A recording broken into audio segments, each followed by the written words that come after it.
que eu queria saber de você agora, cara, é que assim, você falando, eu percebi que, por exemplo, o Frankl, ele é um cara que ele passou por um sofrimento muito grande. Sim, sim. Ele desenvolveu essas técnicas, enfim, não sei se vai poder me explicar melhor, para conseguir aguentar tudo isso, né? Eu Sim. queria que você me explicasse o que ele descobriu, assim, como encontrar um sentido para a vida Legal. do ser humano. Em partes, Se puder puxar mais para você. Em partes eu diria que é bem por aí. Mas, assim, algumas ressalvas só que a gente tem que entender. Primeiro, como eu falei, o desenvolvimento intelectual do Frankl é algo que começa antes da guerra.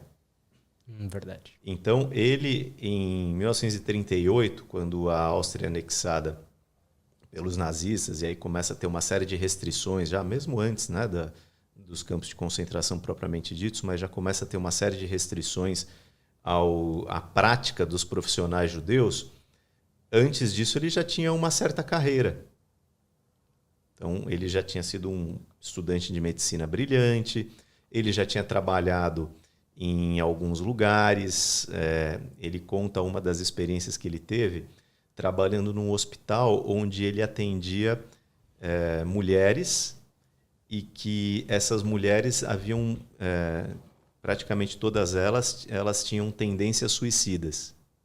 Então, era o setor dos suicidas. Ele foi trabalhar nesse lugar, nessa clínica, né, nesse hospital psiquiátrico. E lá ele atendeu cerca de 3.000 mulheres. E ele vai dizer assim, ali, uma analogia que ele fala, ele diz assim, eu esqueci tudo que eu sabia de psicanálise e psicologia individual e passei a entender as coisas de uma outra forma. Não é que ele desprezou o que ele sabia, não é? Tanto é que em outros momentos ele fala da importância, né, dos conhecimentos prévios, mas ele diz, ali eu vi um outro mundo. Antes disso, quando ele era um estudante de medicina ainda, ele criou em Viena centros de aconselhamento comunitários para jovens. Porque, olha qual que era um dos problemas, né, que eles identificaram, ele e outros colegas ali, psicólogos, psicoterapeutas, estudantes de medicina, identificaram que na época do final do ano letivo havia uma taxa muito grande de suicídios entre adolescentes e jovens. Por quê? Porque não conseguiam lidar com o fracasso escolar. Hoje em dia a gente não consegue nem imaginar isso, né? Mas para eles era uma coisa muito séria.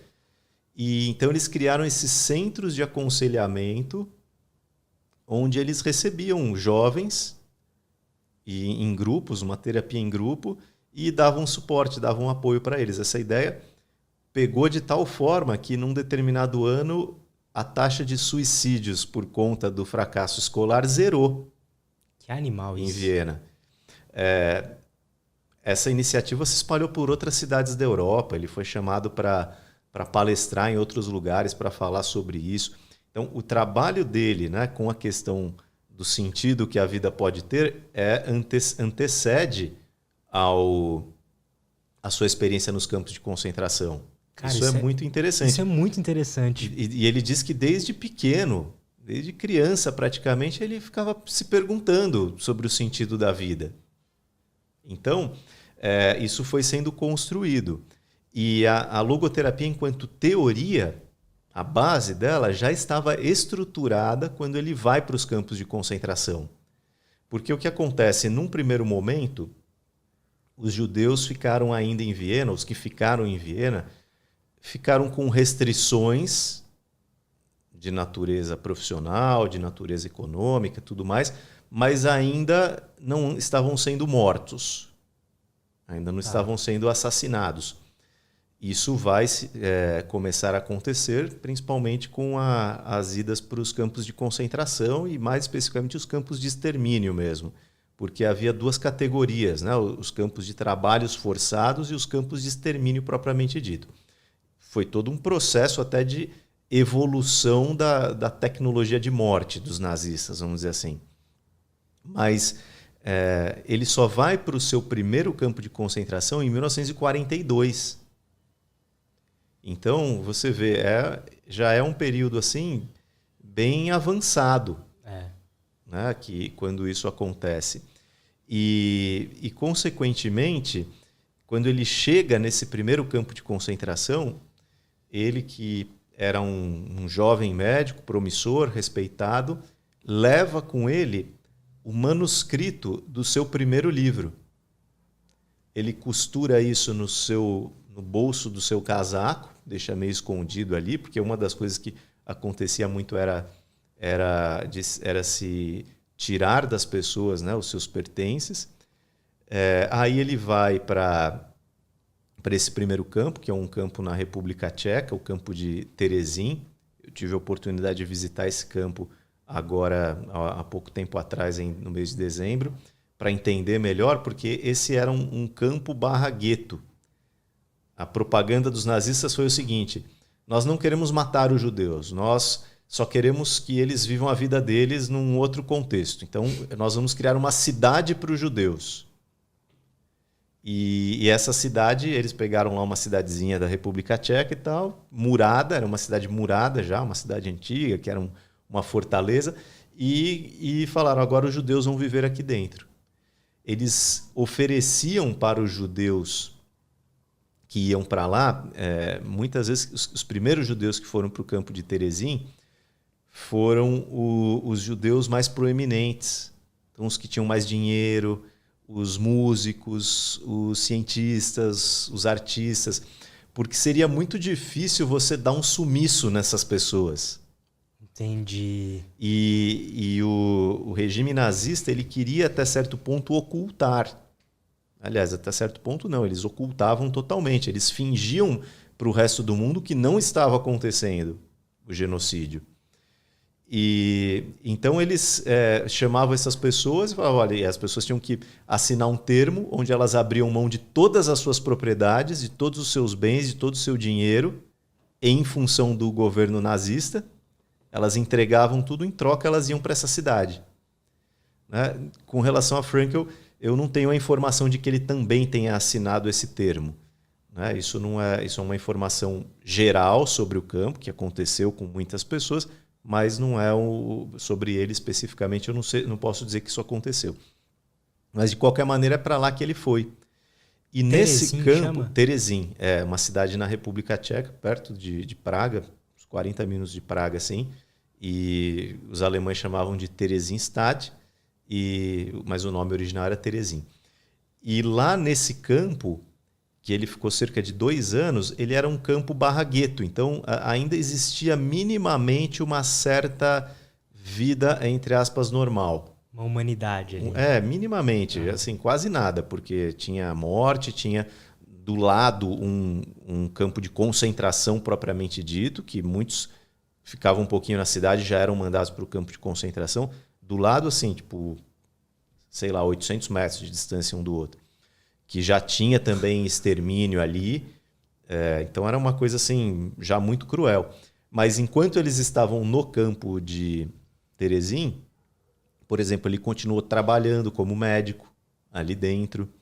Ele tinha contato com a esposa dele ainda, ali dentro desse campo, com o pai e com a mãe. Ele chegou a ministrar os cuidados terminais ao seu pai, que já estava doente. Então ele acompanhou, assistiu à morte do seu pai.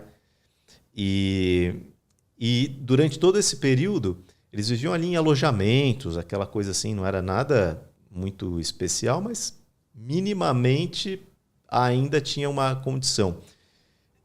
E durante esse período ele conseguiu manter os seus escritos com ele. Só que aí ele é mandado para Auschwitz.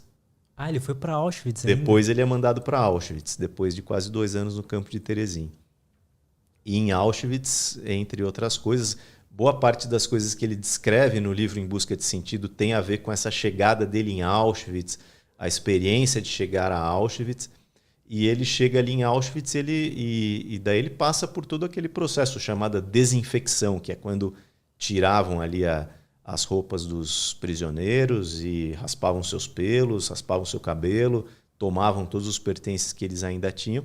Nessa ele perdeu o casaco dele, que tinha ali o seu manuscrito. Era do primeiro livro, né? Do primeiro livro que ele iria escrever. Qual? Esse é um livro que depois foi escrito, depois que ele voltou, e que no português recebe a tradução de Psicoterapia e Sentido da Vida. É o livro que Que no alemão ele tem um outro título, diferente até, mas no português ele recebe esse título e é bem apropriado, assim.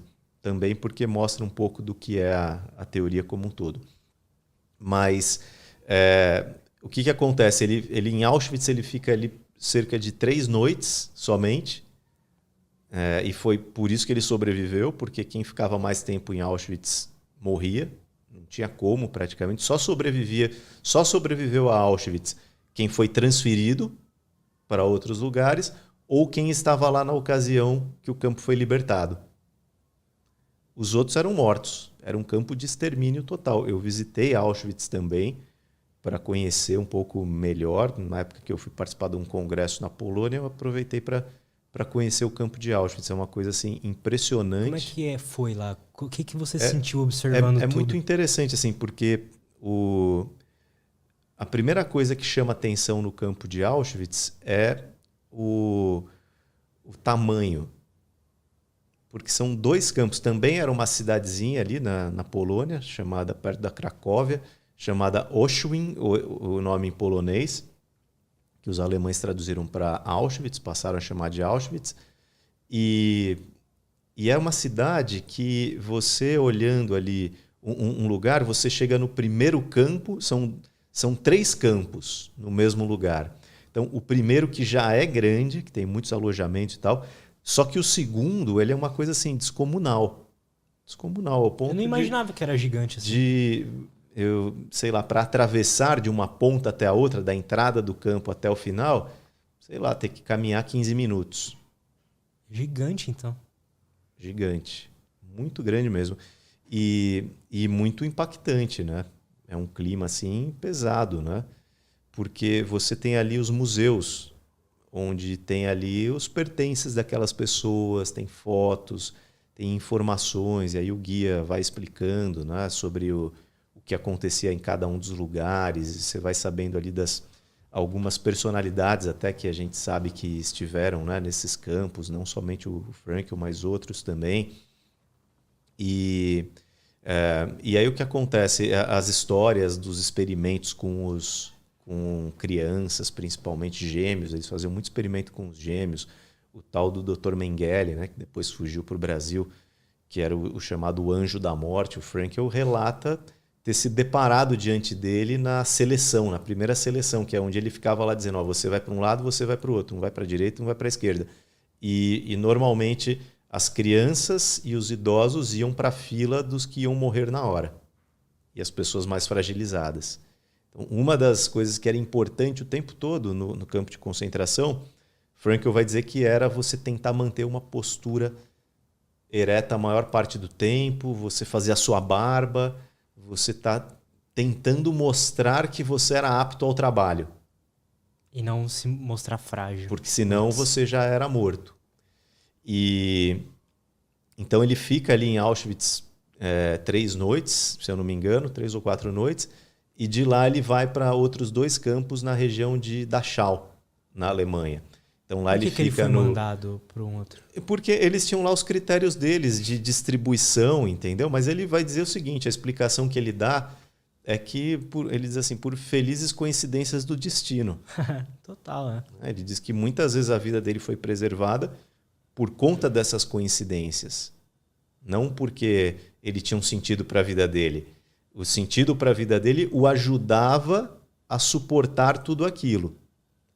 Mas não era só isso, não bastava só isso. Essa é uma das correções que ele faz, inclusive. Ele diz, muitas pessoas ouvem a minha teoria e acham então que basta ter um sentido e pronto. Ele diz, não, tem outras coisas na vida também. E você dizer que o sentido é uma fonte de vida, uma fonte de equilíbrio, de saúde, não quer dizer que basta isso.